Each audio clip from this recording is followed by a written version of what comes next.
so unusual. Okay. There were a lot of movies in Russian about this, and she also was a beloved of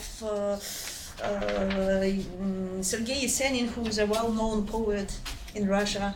Of again, it calls a silver century of Russian.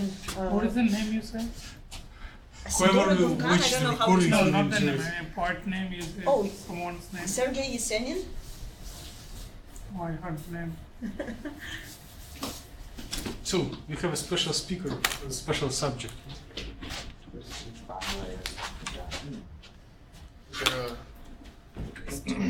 The shortest of these remotes should be. Doesn't work that well though. It's slow. You have to, Works. Oh, there it goes. you have to point it at a particular place. Here is a Yesenin.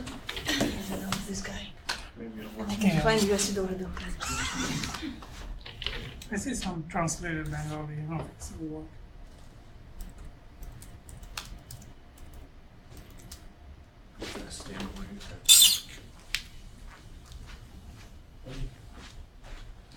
You're on the record.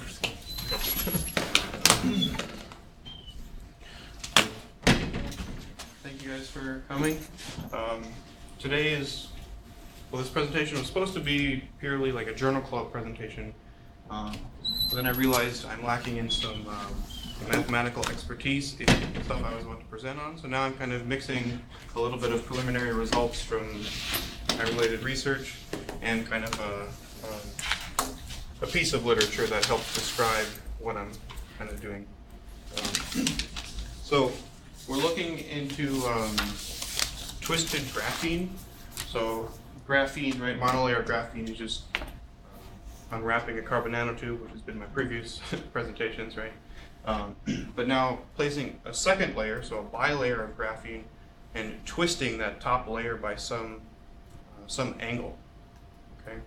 And it's been shown in experiment that twisting it in small angles, or any angle that's quote unquote a magic angle, has some sort of superconducting properties, like higher temperature superconducting properties specifically, and it's not completely well understood. And what is superconducting, if we have forgotten? So, the property of superconducting materials is that electrons have no resistance to travel throughout the material. So there is no emission of phonons. Effectively, yeah.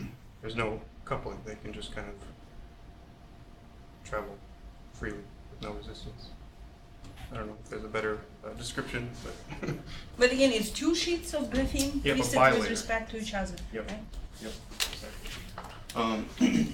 So I found this really interesting paper that I want to present, and it's just kind of taking the system as a toy model. So in this bilayer, these twisted graphene bilayers, if you look at the dispersion, you get two interacting like conical shapes, right? And that's just a well-known property of these twisted bilayers. So does this have to deal with the inherent nature of graphene because they're like Dirac points? Yes, Okay. but there's special, the distance between these points is modified now by this bilayer and twisting. So then the properties of these conical shapes, like the width and the height or the depth and the interaction barrier is modified. That's what's interesting. So just have that picture in your mind here. But then if you look at panel A at the top, you can approximate this as just from introductory quantum mechanics, right? It's just a finite barrier with an electron kind of going towards it and trying to overcome this barrier. And so these people here came up with this sort of an effective Hamiltonian 2x2 that has kx and ky kind of in terms of two other variables that they declare. But it's really simple, right? But why it is a matrix? What are the components? Well, I don't really want to talk about that because So you know the answer, but we are not worth to hear it. yeah, it's not super important to what I'm about to Okay. discuss here. But is it the spin component or something different? No. Okay, it's a good intrigue. What sort of Yeah. is it? Um, So how do you Hamilton effect? So they go ahead and solve this, and they show the energy spectrum result in terms of kx and ky in reciprocal space, and then they compute transmission. But this is pure computations, right? Or they have experimental data? Or it is pure theory? Pure theory. I mean, for this paper which you presented, I understand, but Oh. in general, are there any evidences, experimental sides that you can really control and so on? Anything? Yeah, I believe so. Yeah. Believe is not a Well- very good word. Well, for yeah, I science. have multiple papers that show that Okay. there's new like Van Hoff singularities that come from this twisted stuff, Okay. and it kind of couples with what they're talking about in this paper. But So they can really realize the system in Yeah. real experiments. yeah, more complicated than this model. But Okay. yeah. Or maybe it's electron and hole, these two components. On the previous slide, the intriguing question that you decided not to answer, Yes. is it like for electron and hole? They talk about it in terms of that. Yeah. And I'll actually say that on like the next slide or the slide after that. But this whole paper talks about this transmission coefficient, so like the probability of going through the barrier.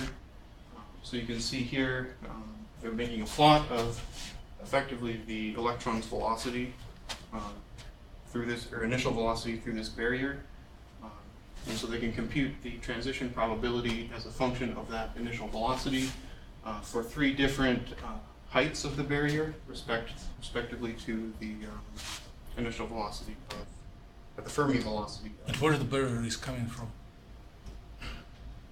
Between the Dirac points of the dispersion relation.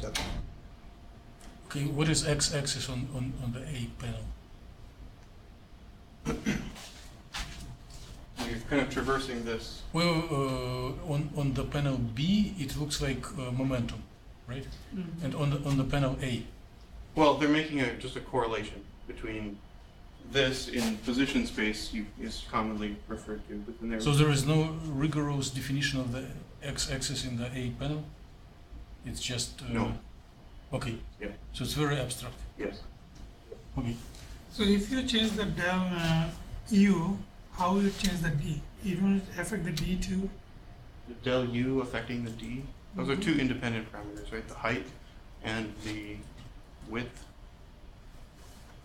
I mean, that's specific to the system you're looking at, but in this model, they're two independent parameters. No. So what would be position of your singularity, I mean this singular point in the momentum space if you change the U? Say that again? I mean these two, what's it called? This, I don't know the name. Well, okay, so think about this very abstractly in like reciprocal space. That would just modify this distance. Type Oh, okay. of a thing. I think that's what they're getting at here.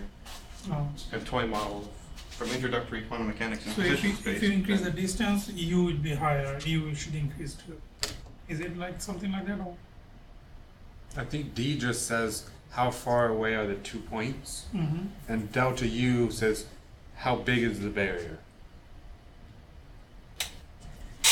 Yep, so I'm just trying to think if I change the distance, should it increase the barrier too? Well, they're probably coupled in real life, Coupled, but in yeah. this model, it doesn't matter.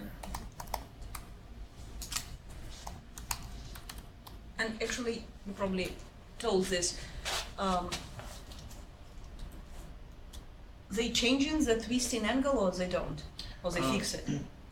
For this model, they're just kind of not discussing that too much. They're just talking about kind of bilayer But in intersections. their case, it's semi-metal, right?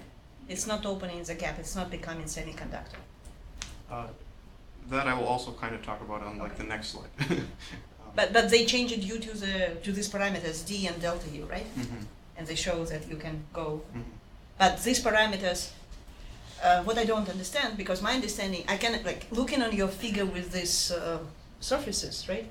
So you can imagine that if you change the angle between Mhm. two lattice, two surfaces, right? So this kind of change in the attachment points, and you might really kind of go when one will be on this A vector, another and the other, and this is actually opening the gap, right? So But I don't understand how this parameter is connected to the it's not. D and delta U. It's not here. Okay. That's not taken into account. Yeah, so in real plots like this for twisted, these don't look this nice, right? So this could come up and have more interesting shape, as well as being twisted in the KX, KY plane. Yeah. So they're not taking that into account here. They're just making it very simple for like a first approximation to this. And again, what is the goal then for this model? To show what? Well, to show the transmission. So you're able to tune the transition based on this this idea of these conical intersections and the weld parameters. So if you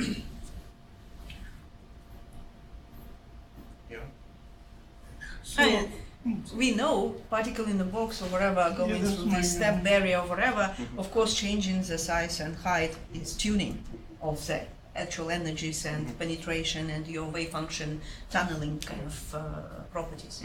So it cannot be a new idea from that point of view. So I mean, clearly it will, but I thought that they should connect it to some realistic structures, right? And then maybe connect how these parameters connect into real, not just model parameters, but to real systems, do they? Not really. This is the only figure that they show that connects to real systems. They sort of solved their model system for a little bit more complicated case that they didn't really talk about, but it was more so a real system. So this left two panels, A and C, are supposedly for a twisted graphene structure. And so they're showing this transmission coefficient as a function of sort of the incident angle that the electron is traveling toward the barrier itself. But that's the only correlation they make to real systems. And then the right columns is their purely model system for the same time. But really, this paper is not too in-depth for real stuff. So this can be the task for your quantum mechanics course. See how the wave packet is moving through this barrier and kind of connected to the We solved that equation already. Single wall problem. So yeah, so then they Someone needs to volunteer to do this task. So the first one needs to make a very strong motivation topic. Here is a volunteer. I think there's a voluntold.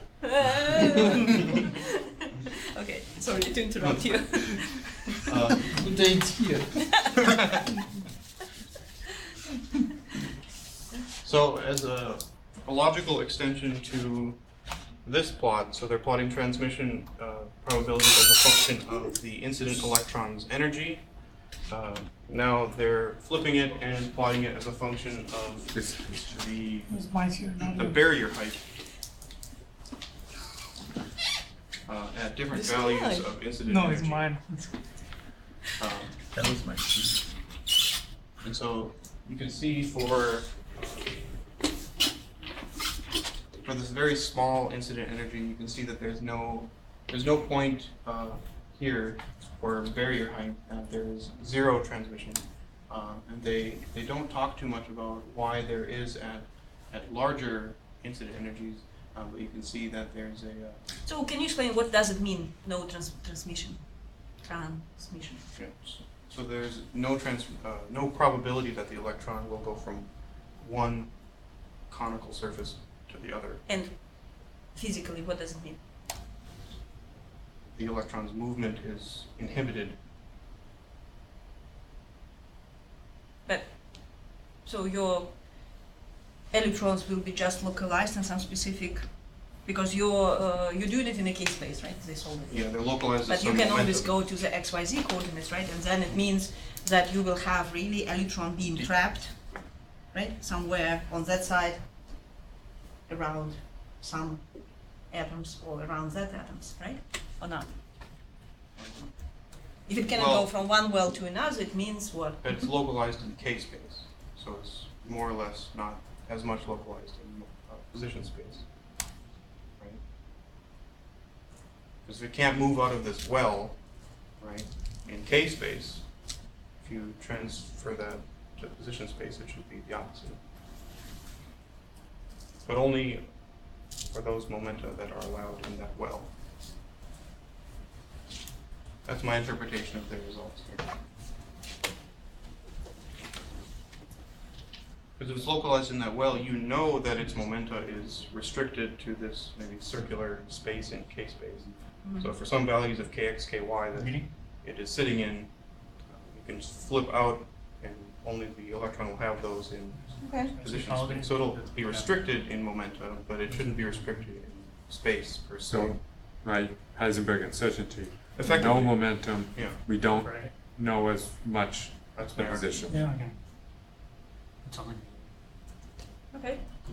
Okay, but what I don't really understand, and pretty much this is the only sentence that they say about this, is, so you can see on the top panel in black for low initial energy of the electron, there's no point in this range of barrier height that the transmission probability is 0, but there's increasing oscillations with the fact that the barrier height is increasing. But then for larger values of the initial momenta or initial energy, you can see around 0 barrier height with respect to the energy, there's complete reflection. And they don't talk too much about this, and I don't really understand why, but they say for the middle and bottom panels, we see that there was no reflection due to the system's inability to produce an electron hole pair. But it doesn't make sense to me because the energy is greater in those two than in the first one for the electron. So I would expect it to transmit or have a better chance of producing this effect. But then they correlate it to the conical intersections here in a nice graph. So the black curve is more so aligned and touching, and the red and gold or whatever that is further and further out. What's E divided by EV? It's just a normalized energy with respect to the Fermi velocity energy. Oh, okay. And they just say that in these two panels, it's less than the gap for that dispersion intersection, that conical intersection. But maybe I'm just lacking in the theory here, but it seems backwards in my mind.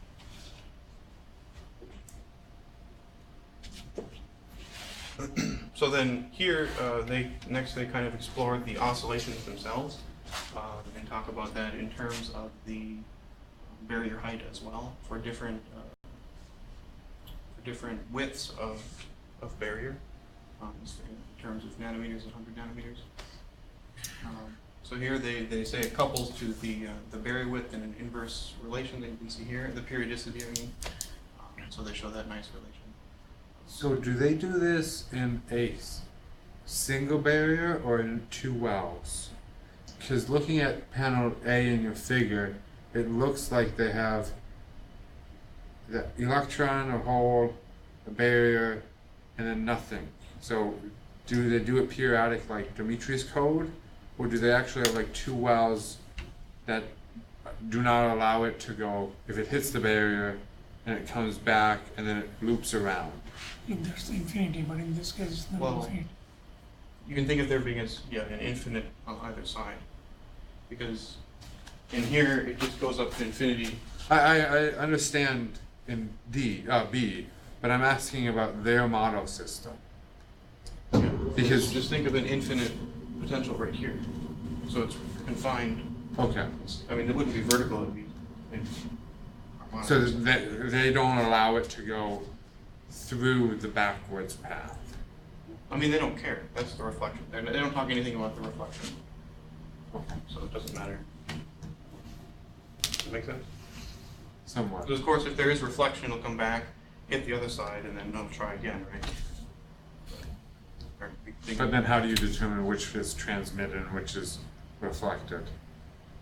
Well, the initial impact, there's a transmission and reflection, so it probably doesn't consider the okay, I see, that may be what you're asking. Yeah. I got it. But they don't talk about that at all, that's a pure assumption.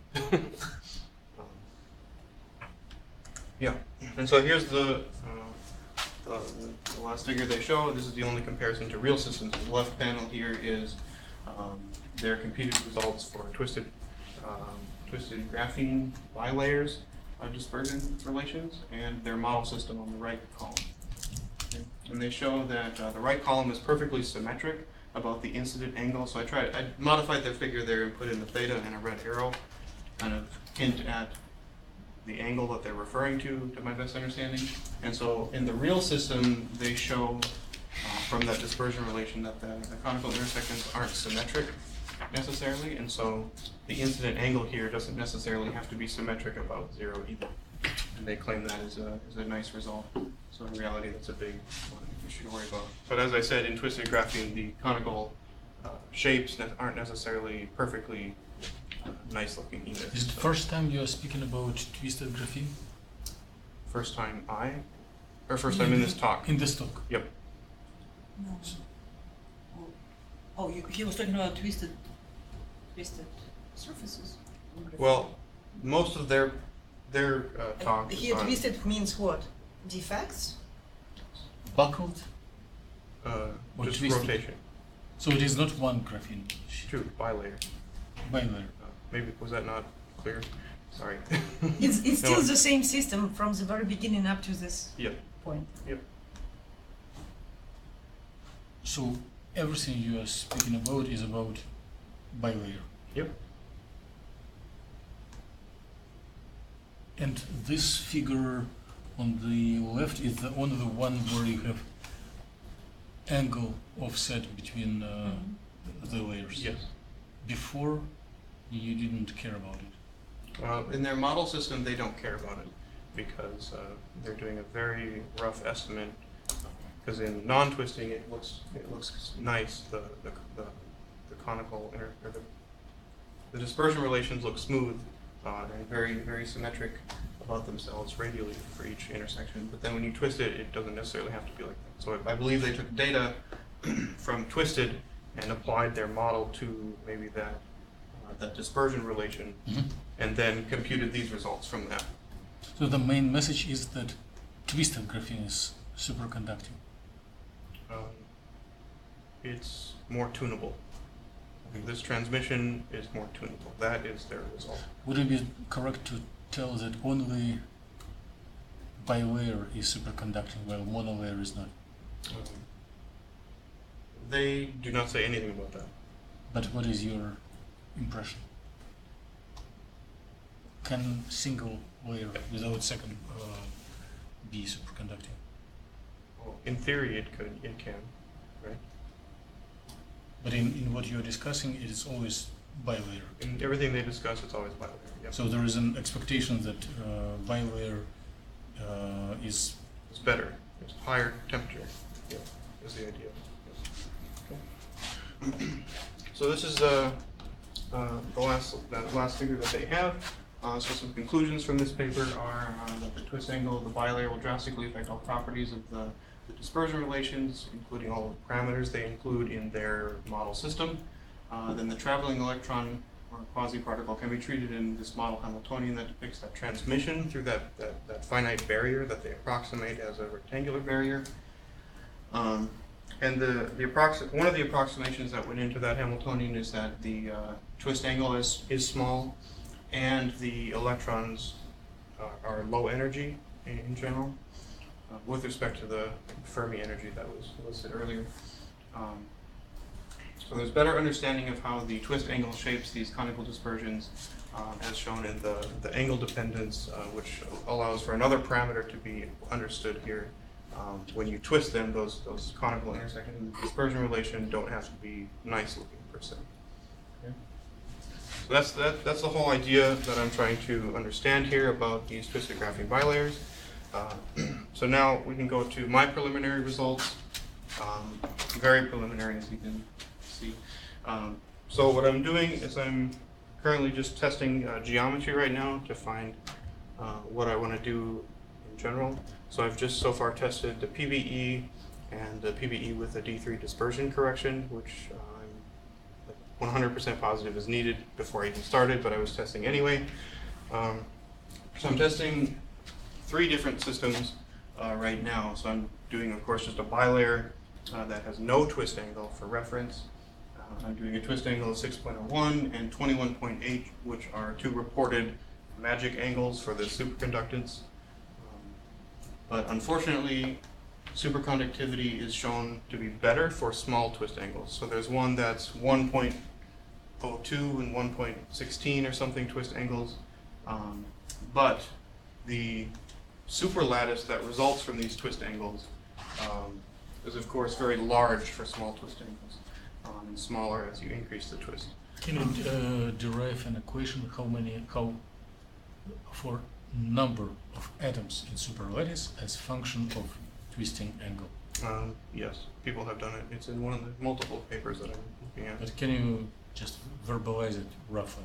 Is it like Well, it puts in terms of maybe 1 over angle? It's- So what angle goes to 0, the number of atoms goes to infinity, or it's well, it depends on the lattice sectors, N and M, for the superlattice on the graphene sheet. I don't remember exactly how it looks, but it goes like that's the sign of theta in one of them. so angle smaller than 6 degrees is not tractable. Yeah, I'll show you in the next slide, I believe. Yes. So I created a supercell of 1.05 degree twist, which is also one of the reported magic angles. And from point to point in the superlattice, it's 6 nanometers about. So this black square or gray square is not just gray. There are many carbon atoms and bonds between them. hundreds and hundreds, yes. And then multiply it by 2 because it's got depth of 2 bilayers. So along this 20 nanometers, how many carbons? Well, this is thousands.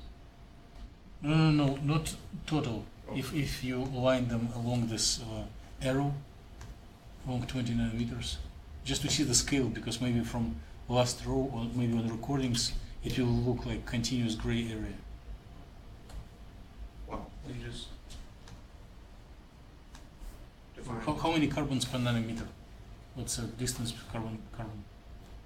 carbon bond 1.5. So like six carbons Yeah. per nanometers. Yeah. So like 120 along this line.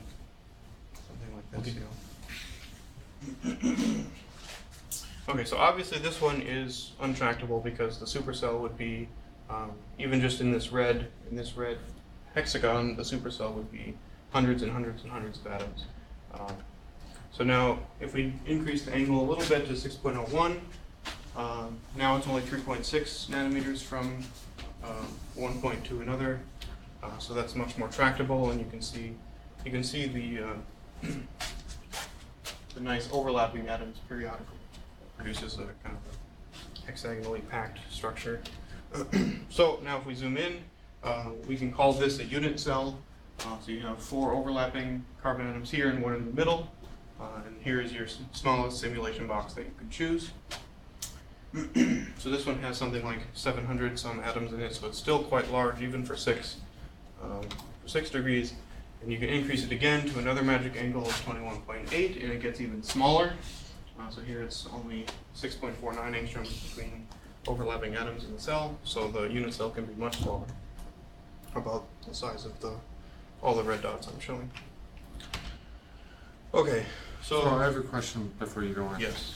Are the planes are they like coplanar, Yeah. or is there deviation, or is it just like our eyes seeing them when they line up exactly, which makes it kind of wavy? Like for the really big one, like this, it almost appears that like it goes in and out of the board. Yeah. So it's just our eyes It's just seeing. eyes, yeah. It's Okay. just the overlapping, the change in overlap as you go out from these. So it starts planar and you let it do whatever as it optimizes. It's always planar. Always. This can be periodic. I'm just showing sheets right now, but in the cell it's periodic, and they're always planar. And this is just a visual effect that you see. Okay, so the very preliminary results I have are now being shown. They're half now being shown. So the 0 degree twist angle, so just a regular bilayer optimized with high precision at PVE and PVE with D3 dispersion correction, show these density of states, and for the 21.8 degree shift, it shows those density of states for PVE and PVE plus D3 as well, which they look okay because for bilayer graphene, there is a band gap, especially for the twisted ones, and so this isn't too surprising, but I don't have too much to compare to necessarily. And I can also show the 6.01 result, which I find a little troubling because the band gap is very small, and I don't know why that one would be different. So I have yet to look into that. And you do everything at gamma point? I do everything at the gamma point, so that's something I can look into as well. And how happy you are about using gamma point, and what do you see positive and negative about it? What do I see positive and negative about it? Well, I'll need to do multiple K points first, and then I can respond to that question. But is there any value in results without gamma points? Possibly not, because of the conical intersections aren't at the gamma point, Okay. like we discussed. So possibly this is all garbage so far, because it could just be picking out a point on the intersect or the conical shape. That's not the minimum, but got to start somewhere. And the number of atoms in each of these simulations is different. You are not increasing the small cell, No. replicating it to have the same number of atoms. So I'm not. So 96, 728, and 112. So there's many published results, but this is one that I find particularly helpful for the interlayer distance, which is what I'm starting to try to compare to with the literature. So they report these values for AB stacked, which is just 0 degree shifting, just a regular monolayer that's shifted due to the overlapping hexagonal rings. And then you have the twisted bilayer on the bottom plot. So, and here's my results for just the interlayer distance. And so you can see here that my red corresponds with their red and my green corresponds with their green here. But I'm not too far off, I guess, but again, I'm not sure how far off is too far. So I need to figure that out as well. And hopefully including multiple K points will give me more reliable data, at least, and give me some sort of reference to compare to for these results. And just to compare, I just did a single graphene monolayer and expected a 0 homolumo gap, but I didn't get that. So including multiple K points like we just discussed, hopefully will get me to 0 at a different value. Okay, so future work obviously is a big part of this presentation. So I want to explore these dispersion relations, so including multiple K points and trying to recreate these conical intersections. And so some people are discussing whether DFT is good enough in the literature. So obviously I'm also concerned about this. So if it's not good enough for monolayer graphene, is it good enough for twisted bilayer graphene? Possibly, because the twisted bilayer graphene is known to have a little bit more open of a band gap than any of the other ones. And in addition, what prompted me to think about this third big bullet point is a talk in the physics department last week. I think it was last week or maybe it was the week before, about Dr. Yongki Choi in the physics department. One of his students is doing graphene. And he's attempting to look at the conductivity relations of graphene and bilayer, no twisting, just bilayer graphene, with the addition of potassium and lithium ions onto the surface in varying concentrations. And so it seemed like they didn't know really what was happening. They were just able to just measure basic conductance for their systems at not near 0 Kelvin, but somewhere in the tens to room temperature. How do they control the twisting and non-twisting experimentally? they have to put substrates around, and they kind of sandwich them together. So is there like a ideal, if you take two graphene sheets and throw them together, do they have like a specific As a function of orientation the angle, that they where's like? the minimum? Yeah. Yeah, I don't know. I guess I haven't read anything about that. Obviously, there is one. And then you think that that would depend on like where the edges are cut, or if they're so big Well, in experiment, they're so big. that the edge effects don't matter? Yeah, of course. And in our systems, of course, periodically, hopefully that shouldn't matter either. So one could potentially do sample the angles. So maybe that'll be fun to do just for interest. But It's a continuation of you guys' question. How does exfoliation energy depends on twisting? What was the question? Is there exfoliation, like binding of two sheets to each other? Is there preferred? so here they report some values for the exfoliation energy for Oh. just bilayers with no twist, and then one single twist angle of twisted bilayer graphene. So when you twist, it is less favorable. That seems to be the results from just one twist angle, so I'm not sure how general that can be, but yeah, but one But isn't virtually all of these are around KT? Mhm.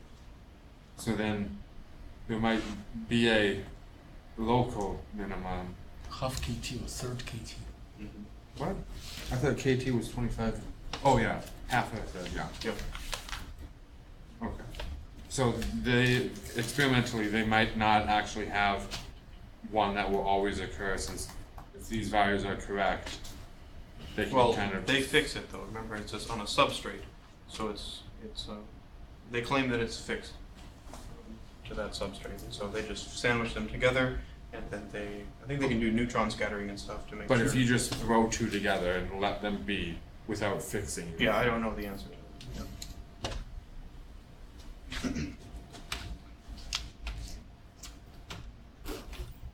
Okay, so I'm thinking to do, I was hoping to include it, but the preliminary runs for this isn't done yet, but I'm thinking to do potassium and lithium, focusing on potassium because I see more of that, in different concentrations to give some novel effects for this twisted bilayer stuff. So I haven't seen this cation addition in twisted bilayer papers that I've read.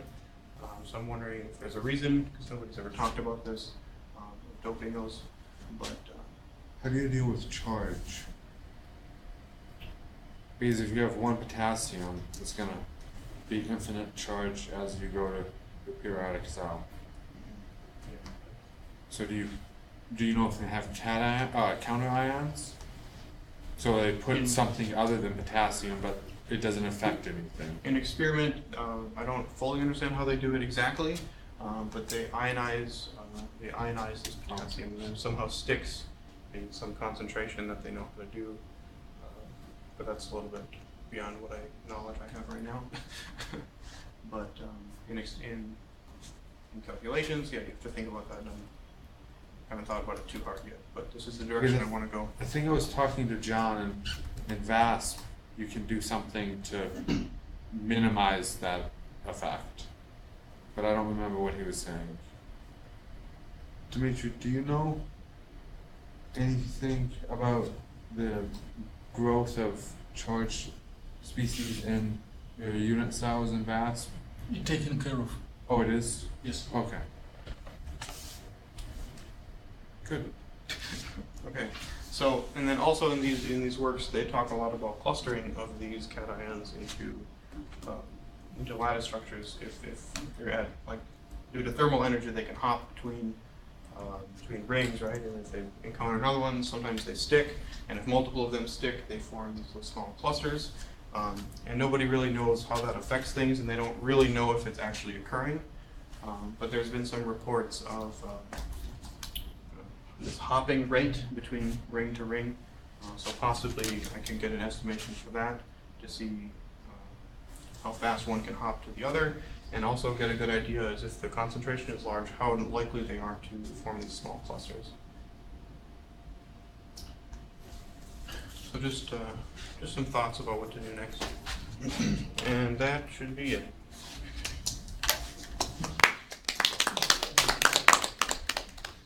So, do we want to entertain Braden with any questions?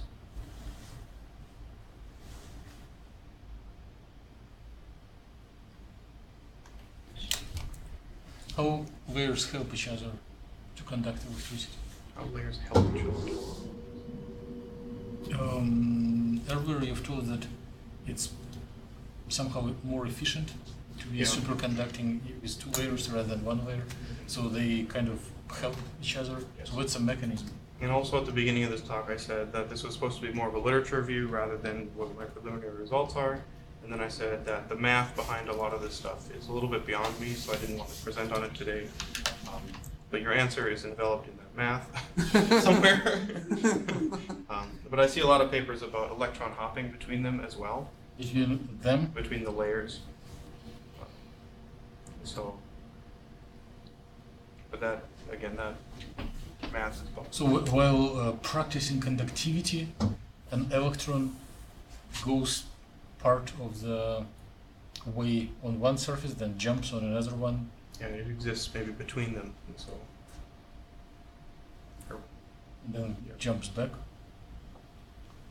Okay. So it's not lateral electron flow, it's through the cross-sectional electron flow. Well, I mean, the idea is that it laterally moves, right? That's what you would want it to do, but possibly there's an attraction to both surfaces, and that aids in the movement between, so it kind of pulls it maybe away from the ions. It's just a complete guess. I'm not 100% sure yet, but it might pull it away from the ion, allowing it to move more freely between the layers.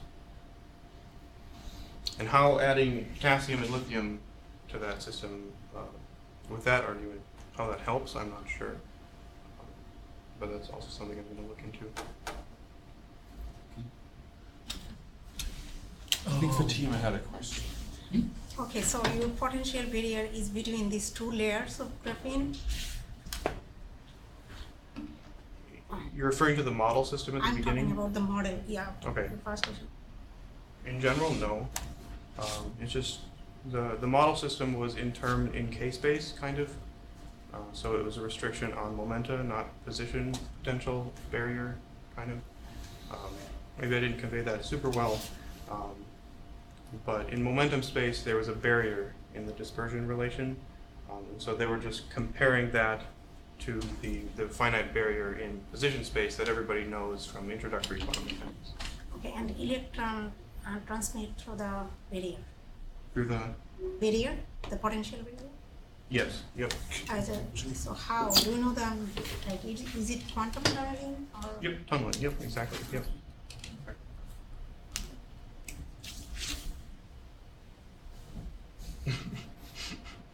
So you do have literature review on assessing through some models the conductivity or transmission, but if you would do the whole procedure with your models, what would be your observable?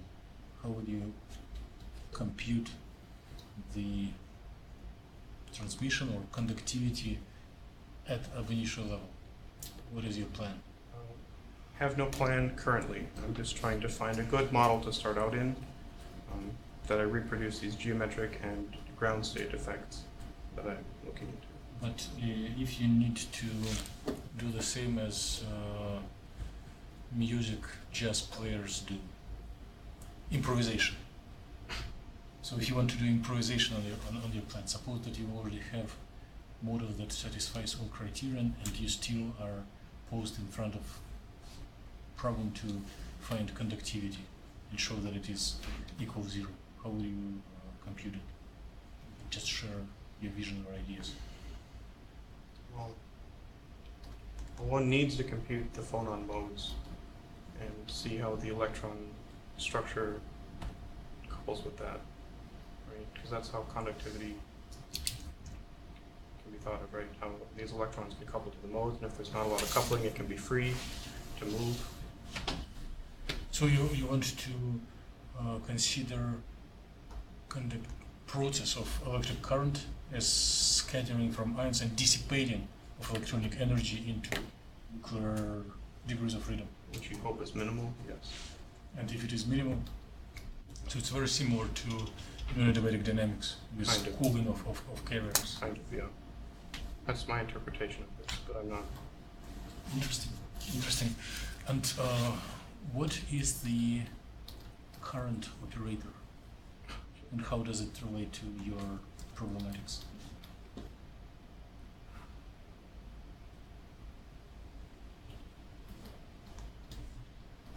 No, just improvisation. What is electric current?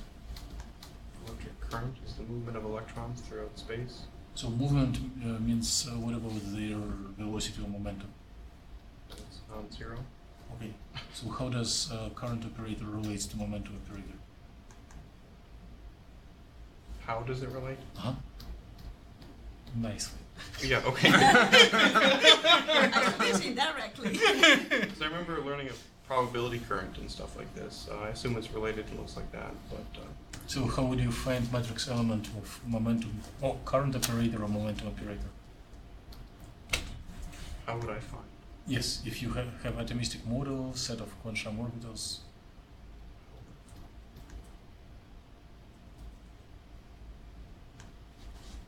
The answer to this question is really easy, but it's eluding me. Okay. What is the relation between momentum operator and transition dipole operator? Momentum operator and transition time. Like matrix element of transition dipole and matrix element of momentum, and matrix element of current operator. Well, there's a DDX instead of an R, or not an R, but there's a DDX. But if you select pair of initial and final states, compute all these operators, would they correlate between each other? Maybe. You don't exclude such an opportunity. Okay, interesting. More questions?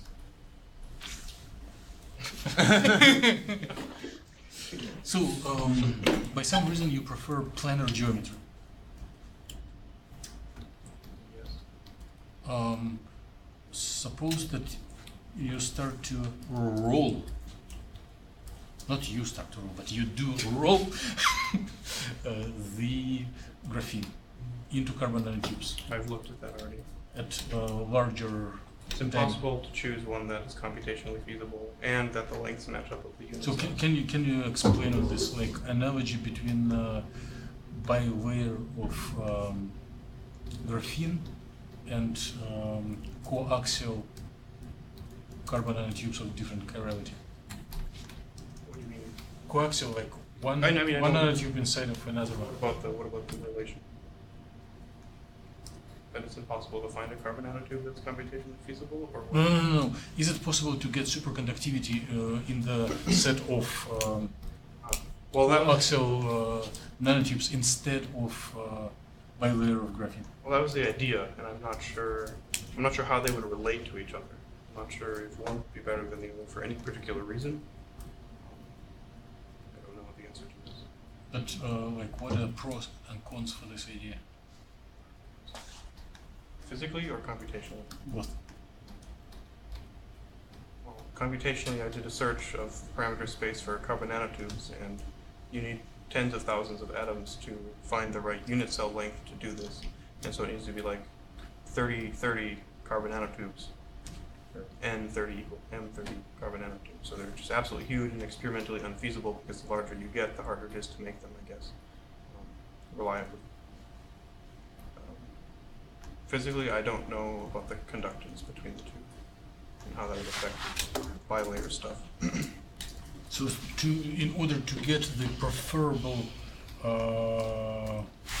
twist angle,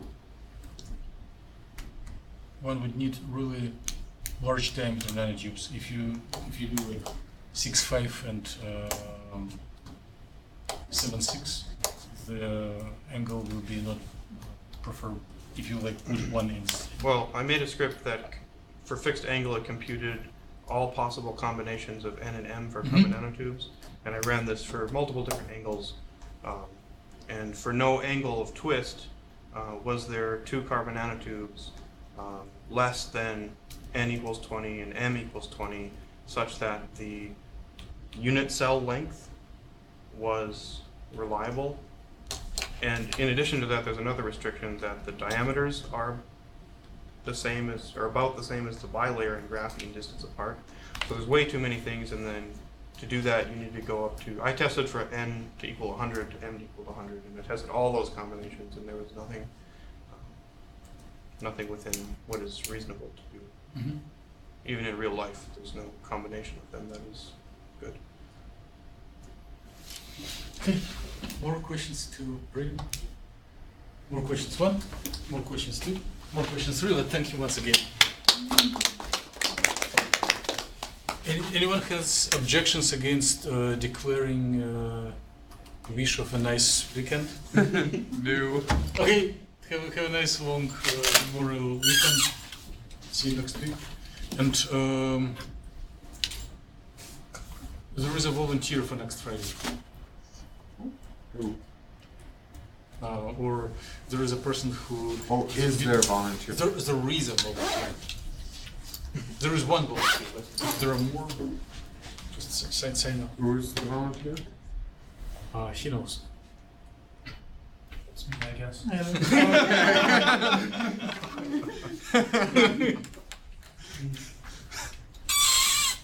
Okay? Let's depart in peace. In peace.